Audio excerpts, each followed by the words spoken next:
%40 of all sports participants are female, yet women's sports receive only 4% of all sport media coverage. When these media opportunities are limited for women, it's harder for them to get exposure and advance in their career. When looking at interviews with female athletes and the magazine covers that they are featured in, it's evident that even when they are given media coverage, they are discriminated against and shown in a much different way than male athletes. From these pictures, we can see that female athletes are much more likely than male athletes to be portrayed in sexually provocative poses. They're shown out of their sport context, wearing a dress or everyday clothing. Compared to male athletes, female athletes are feminized rather than highlighted on their athlete abilities. Here's a video clip of some women recreate Sports Illustrated swimsuit covers, which demonstrate how those poses are trying to show their body shape in an uncomfortable way. Hoisting your boobs up. Your belly button towards me, but your shoulders. It was like moving my legs, moving my body, and moving my arms, but then looking directly into the sunlight, but trying to look sexy all at the same time. Oh, arch like this? Arch, yeah.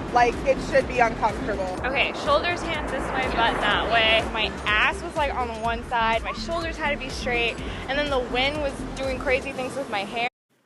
When comparing these magazine covers, it's easy to see the difference on how male and female athletes are portrayed. Chris Paul and Serena Williams are both shown out of their typical sports attire, but Chris Paul is well dressed and looks very professional. Serena is wearing a see-through bodysuit and is shown in a sexually provocative pose. Female athletes are much more likely than men to be shown in these sexually provocative poses. A lot of time, female athletes that are on covers of sports magazines are wearing a dress or everyday clothing, and men are shown in their uniforms and in action. The magazine cover featuring softball player Jenny Finch was an attempt at showing a female athlete in action, but she is still feminized as she's wearing a skirt and a tank top instead of her typical softball uniform.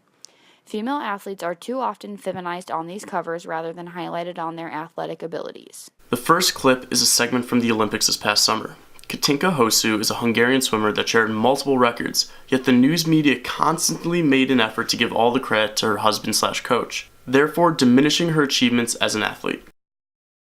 And there's the guy responsible for turning Katinka Hosu, his wife, into a whole different swimmer. These next images show a similar theme. The first one is a headline from the Chicago Tribune making it seem like this Olympic medalist's greatest achievement was to be married to her husband. Continuing off that, the next picture shows that even despite having a better performance at the Olympics, a female swimmer was not worth the top article. Instead, it was Michael Phelps. Few clips that we have seen shows just a small sample of the differences that women versus men face in their post-game interviews.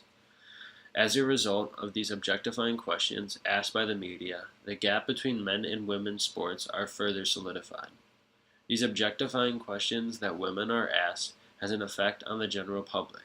The general public gets this misrepresentation about women's sports as they are given content less about sports and more about the sexualization of these women athletes. These objectifying questions cause controversy, especially for some of these female athletes, as they know their male counterparts will never be asked some of these same questions. To conclude our argument, there is so much evidence in the world portraying inequality in media between men and women, especially in terms of sports and magazine covers. It's easy to see that female athletes are portrayed in a much different way than male athletes.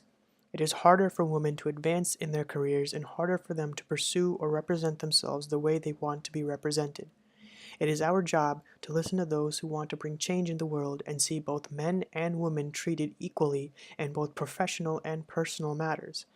We can see this trend in media changing in the future and see that people will follow the benefit of creating better representation of women and men in media.